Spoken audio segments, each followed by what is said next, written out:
এখন আমি শুক্তোটা করব, তাই গরম কড়াইতে তেল দিয়ে দিয়েছি। এখানে ডালের বড়ি নিয়ে নিয়েছি, আর এখানে আমি নিয়ে নিয়েছি মশলা, আর এর সঙ্গে নিয়েছি টমেটো, আর এখানে নুন হলুদ রেখেছি, আর এই যে সবজি কেটে নিয়েছি শুক্তোর জন্য।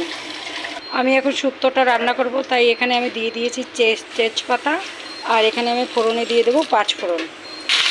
দেখো বন্ধুরা, আমি এক হাতে ক্যামেরা ধরে পারছি না, তো তাই দেখাতে পারছি না ঠিকঠাক, কিছু মনে করো না তোমরা আমার পাশে থেকো। আর আমার ফোন নিয়ে, আমার শ্বশুরের ফোন থেকে করছি ভিডিও। তোমরা লাইক কমেন্ট সাবস্ক্রাইব অবশ্যই করবে, আর আমার পাশে থাকবে।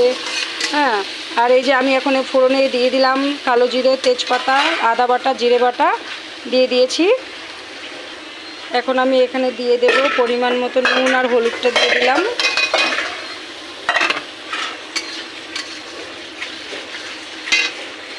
দেখাতে পারছি না ঠিকঠাকভাবে, এই যে আমি শুক্তোটা দিয়ে নাড়িয়ে ফেলেছি, দেখাতে পারলাম না, কিছু মনে করো না।